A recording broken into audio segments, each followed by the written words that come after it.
In this one we are looking at creating containers. So there's most of my containers I get out of the resource library. So I'm going to come over here and click on the resource library. I've already selected an item where I want to go, and I'm going to drag this house out. This is going to become one of my containers. I'm going to drag it out to make it a little bit larger, because the important thing about your container, it has to actually be larger than what you're having it contain.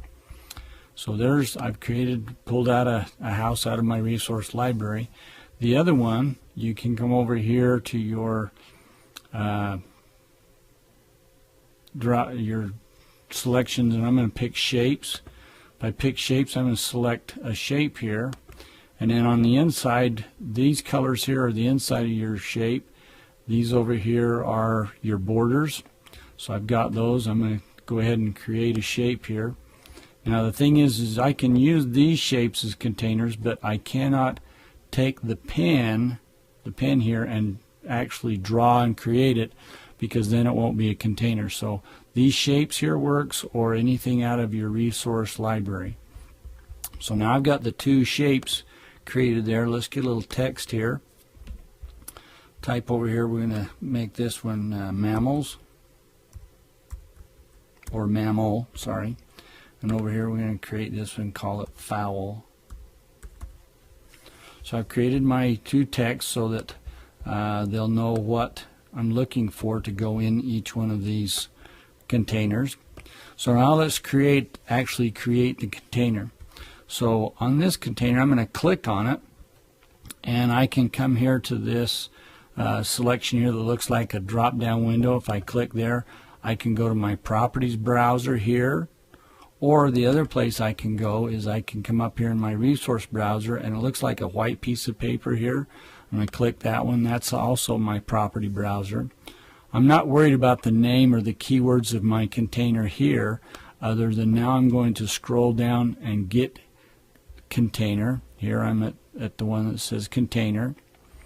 And if I come to this drop down, it's on the can contain anything, a specific object, or keywords. Now the important thing to remember is if I use specific object, then my container here can only contain one object. So if I want multiple objects in my container, I'm going to use the one that says keywords. So I'm going to go select keywords. Now I'm going to come to contain words. I'm going to type in here the word that I want the container to look for. And since this is looking for a mammal, I'm going to type in mammal. Lowercase, don't need to have uppercase, we're going to do lowercase. Contain rule, completely contain, means that my object has to be inside of the object, and it has to be inside of these little buttons here. So that's where it has to go inside. And here I'm going to click a reward sound. Now the reward sound, you can only have one reward sound for however many things you drag in there. So pick a reward sound that you feel good with. So I'm going to check and turn this to true.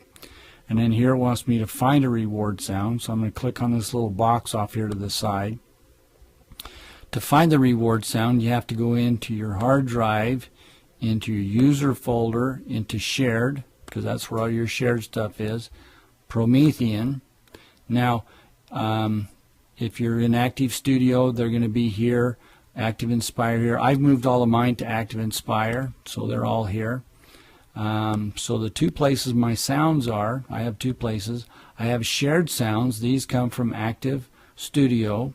Or if I scroll down, I have these sounds which came when I downloaded Active Inspire. So I'm going to grab that one.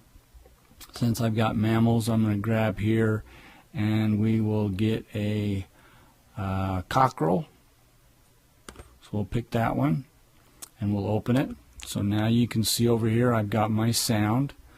On my container, I do not want to do anything with this, return if not contained. That only deals with the stuff that I'm going to be dragging into my container. So now I'm all done. I've got it's going to check for keywords. The keyword it's going to look for is mammal, completely contained. I've got a reward sound, and I've picked my sound. So that one's ready. So let's click over here on fowl. Go through the same thing. I just need to scroll down until I find the part that says container. So here I am on container. Do the same thing. Go to keywords. My keyword on this one's going to be fowl. I'm going to completely contain. I'm going to have a reward sound. Again, it won't go back automatically for some reason or other. It won't go back, so you have to go back through the same things. Do your shared, Promethean, again minor in Active Studio. This time I'll go into shared sounds because I went into the other sounds last time. You'll see they're a lot the same. I'm going to grab animals, and I'm going to put a bird call here. So we'll grab that one, click open. So now I've got my keyword, I've got my sound, so that one's all set up. At this point I would save it, so I'm going to do Apple S to save it. If it was the first time I had saved it, it would have asked me, I would have saved it and put it on the desktop so later I could put my flip chart where I actually wanted to. So my two containers are all set up and ready to go. So now we've got to go in here, we're going to go back to our resource library, and we're going to grab some objects for it to contain. So I'm going to scroll back up here and get animals, and here's some birds. So let's grab a bird here. There's an owl. We'll grab that owl. We'll put him right there, and I'm going to get out of this one. There's some better ones up in this other general, so I'll go up to this general one. Birds, and so we've got that owl. Let's drag this eagle in here. And you notice I've got to have to resize them because I need them to be able to be small enough to go inside my container. So let's do that one. There's my owl. I can't get rid of this writing on the owl, so I'm going to leave it there. Let's go down here to some mammals. And the mammal, let's grab this monkey here. So bring the monkey in. Again, I'm going to resize him so that he's going to be small enough to go into my container. So I can check him out. Yeah, he's small enough to go into my container. Let's grab another one. Let's grab an elephant. He's pretty good sized. Bring him in. Again, we're going to shrink him down. This is the ultimate shrinking machine. So we're going to shrink that elephant down so that he'll fit in there. Now I've got some items in here that I can check to say, okay, I want to see if these are contained in these containers. So as I click on them, I'm going to click on this bird here.